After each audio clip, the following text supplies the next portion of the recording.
Welcome to quantum mechanics 1। आज हम start करने जा रहे हैं chapter number 4 one dimensional problems. Lecture 1 है आज उसका। तो आज हम डिस्कस करेंगे properties of one dimensional problems.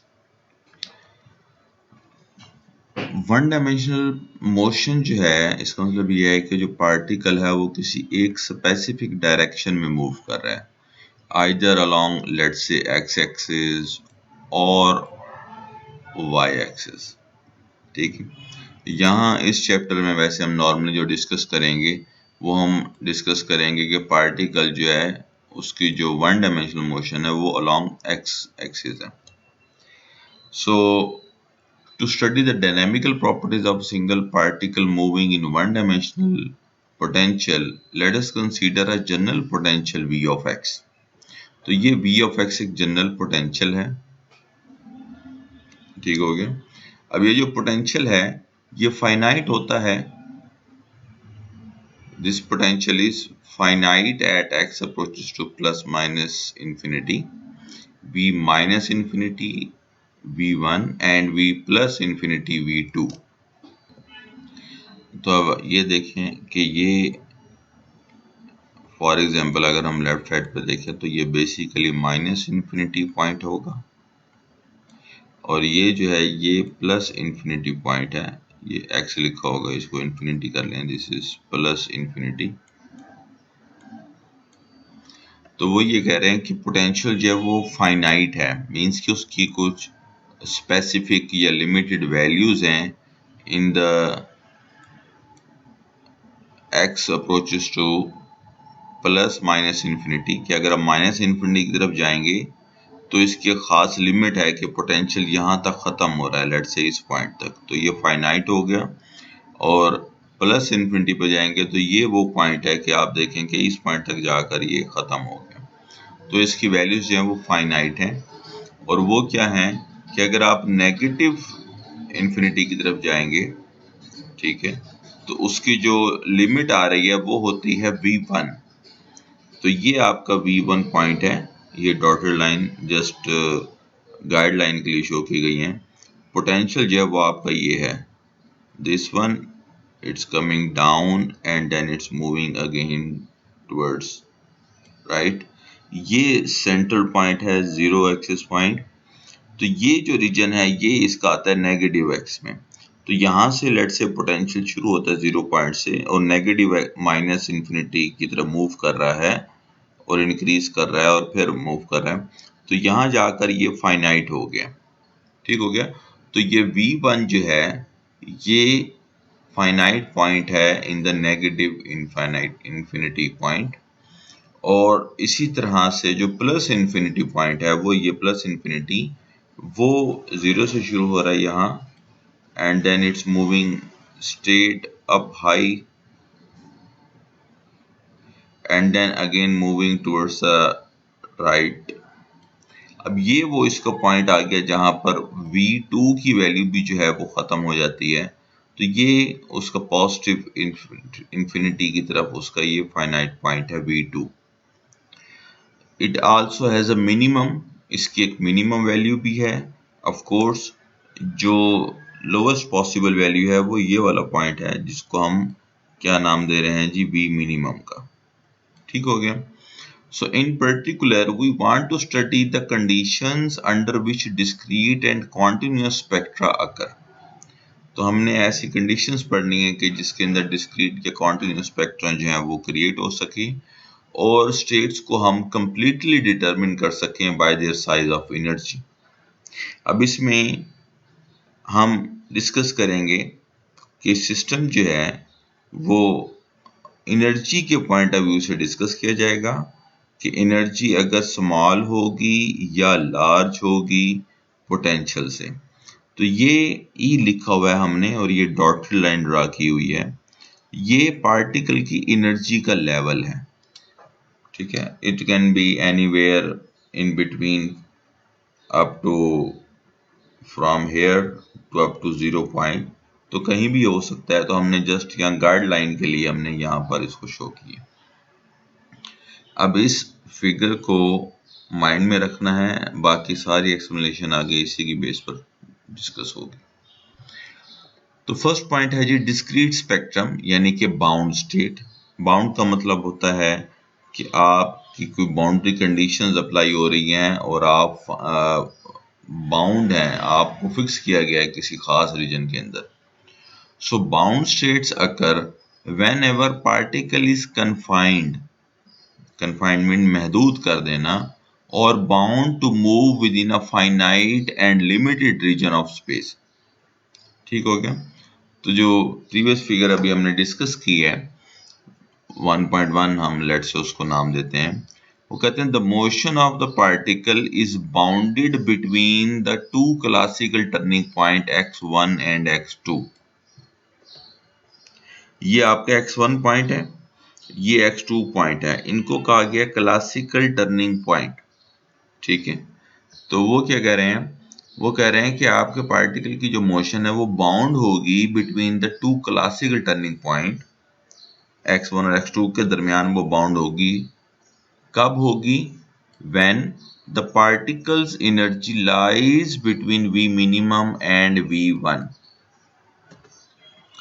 तो ये v1 पॉइंट है आपका और ये v मिनिमम पॉइंट है आपका। तो जब वो इन दोनों पॉइंट्स के दरमियान होगी, लेट से जैसा कि हमने ये इस वक्त डॉटेड लाइन ड्रा की हुई है, तो ये बेसिकली इस वक्त ये बाउंड एनर्जी है। लेट से हम इसको ई बी लिख देते हैं, बाउंड। इस वक्त जो पार्टिकल की एनर्जी होगी वो बाउंड होगी। तो पार्टिकल यहां कहीं पर भी हो, that will be considered as the bound particle. इस डॉटेड लाइन से नीचे नीचे तक, यानी कि ये जो सारा रीजन है, ये V मिनिमम से लेके डाउनवर्ड अप टू V1 से लेके और नीचे सारा V मिनिमम तक, ये जो बॉक्स सा बन रहा है, इसके अंदर अगर पार्टिकल हुआ तो वो बाउंड होगा। So greater than V minimum and less than V1 अगर पार्टिकल की एनर्जी होगी, then the particle will be called as the bound state particle. So the states corresponding to this energy range are called bound states. They are defined as states whose wave functions are finite. Wave function 0 का क्या मतलब है? at x plus minus infinity का। अब क्योंकि particle तो सिर्फ इस रीजन के अंदर होगा, तो जहां पार्टिकल होता है वहीं उसका वेव फंक्शन होता है। तो वो यही कह रहे हैं कि इन्फिनिटी पॉइंट्स पर अगर आप चले जाएं तो जो वेव फंक्शन की वैल्यू है वो 0 होगी एट साई माइनस बी और माइनस इन्फिनिटी पर भी और प्लस इन्फिनिटी पर भी जो वेव फंक्शन साई की वैल्यू वो 0 होगी, क्योंकि वहां पार्टिकल आ ही नहीं सकता तो उसका वेव फंक्शन 0 होगा। जस्ट उसका वेव फंक्शन एग्जिस्ट करेगा in this bound region, and outside the region the wave function will be 0 because the particle is not there. So they are defined as states whose wave functions are finite, mean 0 होगा infinity points पर। Usually the bound states have energy smaller than the potential। तो bound states की ये condition होती हैं कि उसमें जो पोटेंशियल होता है वो उसकी एनर्जी जो है वो उससे कम होती है। अब यहाँ पर कुछ स्टूडेंट्स को पोटेंशियल और एनर्जी का डिफरेंस नहीं क्लियर होता। इसको क्लियर कर लें क्योंकि ये कंप्लीट चैप्टर 4 में ये डिस्कस होगा, हर टॉपिक में डिस्कस होगा, हर पेज पर डिस्कस होगा। इसलिए पोटेंशियल और एनर्जी का आपस में क्या रिलेशन है इसको अंडरस्टैंड कर लें। एनर्जी तो सिंपली हम डिफाइन करते हैं कि वो पार्टिकल की एनर्जी है। ठीक है, कि पार्टिकल के अंदर कितनी एनर्जी है, ये मीन्स कितना वर्कआउट कर सकता है, ये कितना जंप कर सकता है, कहाँ तक जा सकता है, ये उसकी एनर्जी पे डिपेंड करता है। अब यहाँ पर जो हम पोटेंशियल की बात कर रहे हैं अभी, यहाँ पर पोटेंशियल जो है वो एक रुकावट की तरह है, एक बैरियर की तरह है जो कि पार्टिकल फेस करता है, पार्टिकल के सामने आ जाता है।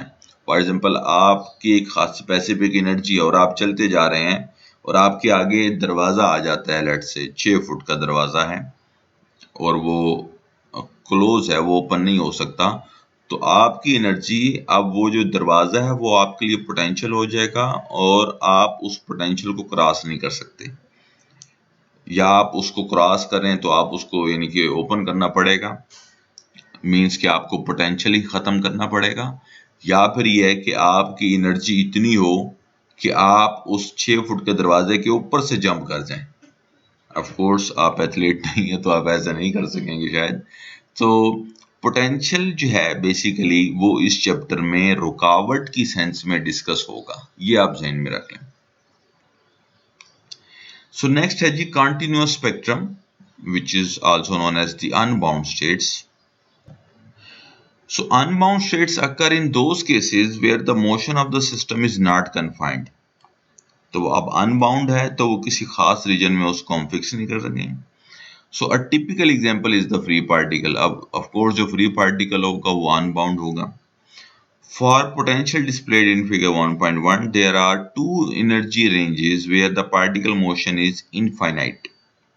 तो ये दो सिचुएशन उन्होंने बताई हैं, इसको मैं फिगर से डिस्कस करता हूँ।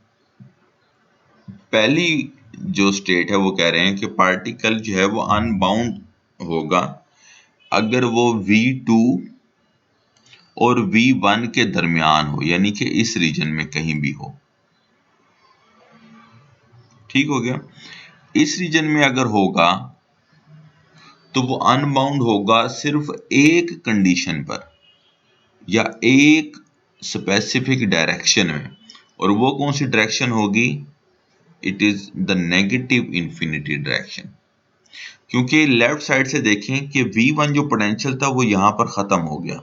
अब V1 से अगर कोई भी पार्टिकल ऊपर होगा तो उसको नजर आएगा कि लेफ्ट साइड जो है मेरी वो ओपन है, वो इंफिनिटी तक ओपन है, आगे कोई रुकावट नहीं है, तो वो मूव कर सकता है इजीली।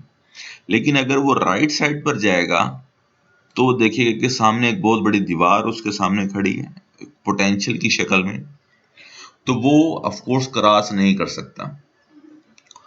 तो जो फर्स्ट कंडीशन है अनबाउंड स्टेट की कि पार्टिकल V2 और V1 के दरमियान अनबाउंड होगा, उसके ऊपर भी एक और फर्दर कंडीशन लगे कि वो अनबाउंड है सिर्फ एक डायरेक्शन के लिए, which is negative infinity. Positive infinity के लिए वो अगेन बाउंड ही रहेगा। और सेकंड कंडीशन थी अनबाउंड की, वो है कि अगर उसकी एनर्जी E2 से भी ग्रेटर हो। तो अगर कोई पार्टिकल V2 से भी ऊपर मूव कर रहा है तो उसके लिए तो कोई पोटेंशियल ही नहीं है। अब V2 भी यहाँ पर खत्म हो गया, तो अगर पार्टिकल इससे ऊपर होगा तो वो कहीं भी मूव कर सकता है। It can be move in any direction. There is no hurdle, no barrier, no potential. तो पार्टिकल V2 से ऊपर, अगर V2 की वैल्यू से ज्यादा उसकी एनर्जी होगी तो पार्टिकल फ्री मूव करेगा। तो इस रीजन में जो पार्टिकल होता है हम उसको कहते हैं known as the free particle. ठीक है। लेट्स से पोटेंशियल की वैल्यू है 10 इलेक्ट्रॉन वोल्ट लेट से, और पार्टिकल की जो एनर्जी है वो है 12 इलेक्ट्रॉन वोल्ट। इसका मतलब है कि वो पोटेंशियल से ज्यादा उसकी एनर्जी होगी तो वो फ्री हो जाएगा। सो ये दोनों केसेस को डिस्कस किया गया जो डिटेल में अभी आपको बता रहा था। इसको आप रीड आउट जस्ट कर लेंगे तो आपको क्लियर हो जाएगा। सो नेक्स्ट होता है जी mixed spectrum. Mixed spectrum means कि particle at the same time bound भी हो और अनबाउंड भी हो। तो इसकी जो बेस्ट एग्जांपल है वो फाइनाइट स्केयर वेल पोटेंशियल है, जो कि हम इस चैप्टर के एंड में डिस्कस करेंगे।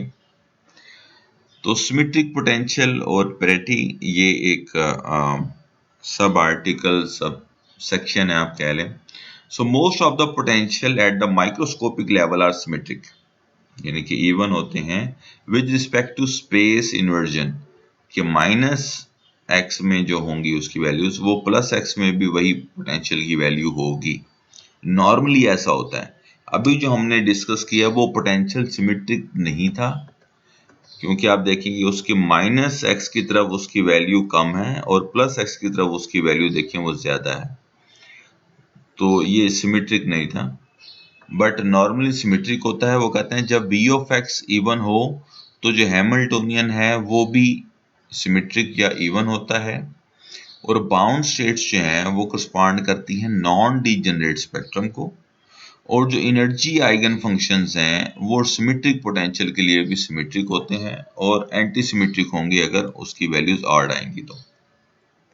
That is states are having definite parity, wave function minus x वो इक्वल हो सकता है प्लस ऑफ एक्स के और माइनस ऑफ एक्स के।